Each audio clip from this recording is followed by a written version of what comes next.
আউযুবিল্লাহি মিনাশ শাইতানির রাজিম বিসমিল্লাহির রহমানির রহিম। প্রিয় শিক্ষার্থী, আসসালামু আলাইকুম। আমি মোহাম্মদ শাহেদ আলম, সহকারী শিক্ষক, শান্তিরহাট উচ্চ বিদ্যালয়। তোমাদের সামনে হাজির হয়েছে একটি ক্লাস নিয়ে। আর আমার আলোচনার বিষয় হচ্ছে ট্রান্সফরমেশন অফ সেন্টেন্স, বাক্য রূপান্তর। তোমরা জানো, একটি সেন্টেন্সকে এক অবস্থা থেকে অন্য অবস্থায় নিতে হলে তার অর্থের পরিবর্তন করা যায় না।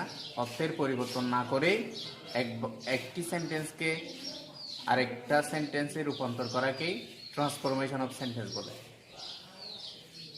এই ট্রান্সফরমেশন অফ সেন্টেন্স করতে গিয়ে কখনো অর্থের পরিবর্তন করা যাবে না। তাহলে আসো আজকের ক্লাসটা শুরু করি। আজকে আমি সুপারলেটিভ ডিগ্রি থেকে পজিটিভ ডিগ্রিতে পরিণত করব। এর আগের ক্লাসে আমি ওয়ান অব্দি যুক্ত সুপারলেটিভ ডিগ্রিকে পজিটিভ ডিগ্রিতে পরিণত করেছি। আজকে করব ওয়াজ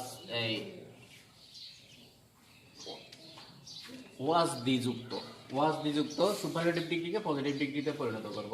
সেটা দেখো, আমাদেরকে একটা বিষয়ের লক্ষ্য রাখতে হবে, এটা হলো ইজ দি নাকি ওয়াজ দি। যদি ওয়াজ ইজ দি হয় তাহলে প্রেজেন্ট টেন্স হবে, আর ওয়াজ দি হলে পাস্ট টেন্স হবে। দেখো, Akbar was the greatest empire in India. Akbar was the greatest. আমরা সকলে জানি সুপারলেটিভ ডিগ্রির আগে আর্টিকেল দি বসে। Akbar was the greatest empire in India. Akbar ছিল ইন্ডিয়ার সবচাইতে বড় সম্রাট। বাংলা অর্থটা একটু মনে রাখতে হবে।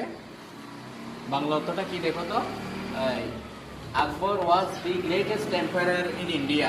আকবর ছিল ইন্ডিয়ার সবচাইতে বড় রাজা। তাহলে যে অক্সিলারি ওয়াজ দি যুক্ত সুপারলেটিভ ডিগ্রিকে পজিটিভ ডিগ্রি করতে হলে প্রথমে সেন্টেন্সের প্রথমে নু আদার আনতে হবে।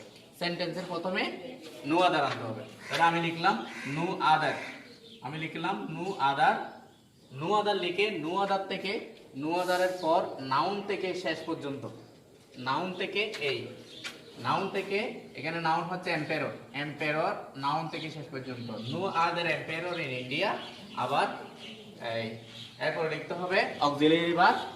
আমি লিখেছি অক্সিলারি ভার্ব ওয়াজ, তারপর কানেক্টর এজ এর মাঝখানে সুপারলেটিভ ডিগ্রি গ্রেটেস্ট এর পজিটিভ ফর্ম গ্রেট লিখতে হবে, আবার এজ লিখতে হবে, তারপর প্রদত্ত সেন্টেন্সের সাবজেক্ট। তাহলে অতটা কি হলো, প্রদত্ত সেন্টেন্সের সাবজেক্ট হচ্ছে Akbar. No other empire in India was as great as Akbar. ইন্ডিয়ার কোনো সম্রাটই আকবরের মতো বড় ছিল না। বাংলা অর্থ হচ্ছে no other empire in India was as great as Akbar. ইন্ডিয়ার কোনো সম্রাটই আকবরের মতো বড় ছিল না। তোমাদেরকে প্রথমে মনে রাখতে হবে, ওয়াজ নিযুক্ত সুপারলেটিভ ডিগ্রিকে পজিটিভ করতে হলে প্রথমে নো আদার আনতে হয়। নো আদার লিখে নাউন থেকে শেষ পর্যন্ত, তারপর অক্সিলারি ভার্ব লিখতে হবে, এরপরে এজ পজিটিভ ডিগ্রি চিহ্ন এজ ডট এজ এর মধ্যে সুপারলেটিভ ডিগ্রির পজিটিভ ফর্ম বলবে, তারপর প্রদত্ত সেন্টেন্সের সাবজেক্ট বলবে। অর্থটা কি দাঁড়ালো? আমি আবার বলছি, no other empire in India was as great as Akbar. ভারতের ইন্ডিয়ার কোনো সম্রাটই আকবরের মতো বড় ছিল না।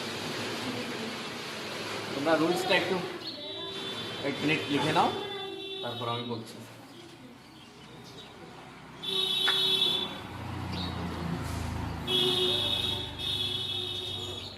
আশা করি রুলসটা দেখে নিয়েছো। প্রথমে নো আদার বলবে, নাউন থেকে শেষ পর্যন্ত অক্সিলারি ভার্ব এজ ডট, তারপরে প্রদত্ত সেন্টেন্সের subject.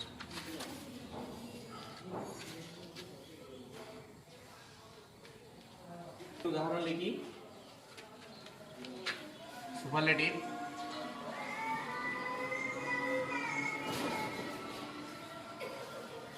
Kamal is the best boy in the class। তোমরা একটু লক্ষ্য করো। One more example. Kamal is the best boy in the class. তাহলে এখানে ইজ দি আছে। ইজ দি যুক্ত সুপারলেটিভ ডিগ্রিকে পজিটিভ করতে হলে প্রথমে নো আদার আসবে। পজিটিভ ইজ দি যুক্ত সুপারলেটিভ ডিগ্রি প্রথমে নো আদার আসবে। নো আদার লেখার পর নাউন থেকে শেষ পর্যন্ত, এখানে সুপারলেটিভ ডিগ্রির পরের থেকে কিংবা নাউন থেকে শেষ পর্যন্ত। নো আদার নাউন থেকে শেষ পর্যন্ত হচ্ছে এখানে নাউন হচ্ছে বয়, নো আদার লিখে নাউন থেকে শেষ পর্যন্ত, তাহলে no other boy in the class, noun থেকে শেষ পর্যন্ত। তারপর হবে verb, no other boy in the class is S, তারপর এস লিখে এস এর মাঝখানে লিখতে হয় সুপারলেটিভ ডিগ্রির পজিটিভ ফর্ম, তাহলে গুড এর পজিটিভ ফর্ম, বেস্ট এর পজিটিভ ফর্ম হচ্ছে good. No other boy in the class is as good as Kamal. তাহলে স্টুডেন্টরা বাংলা অর্থটা কি দাঁড়ালো? নো আদার বয় কোন ছেলে, no other boy in the class, ক্লাসের কোন ছেলে is as good as Kamal, ক্লাসের কোন ছেলে কামালের মতো ভালো নয়। তার মানে হচ্ছে কি Kamal is the best boy in the class, Kamal হচ্ছে ক্লাসে সবচেয়ে ভালো ছেলে। আমি তোমাদেরকে প্রথমেই বলেছি ট্রান্সফরমেশন অফ সেন্টেন্স করতে গিয়ে সেন্টেন্সের কোনো অর্থের পরিবর্তন করা যাবে না। তাহলে আমার সুপারলেটিভ ডিগ্রির যে Kamal is the best boy in the class, এটার অর্থ হচ্ছে কামাল হচ্ছে ক্লাসের সবচেয়ে ভালো ছেলে, আর no other boy in the class is as good as Kamal, ক্লাসের কোনো ছেলে কামালের মতো ভালো নয়, তার মানে কামাল সবচেয়ে ভালো। এখানে অর্থের কোনো পরিবর্তন হয়নি।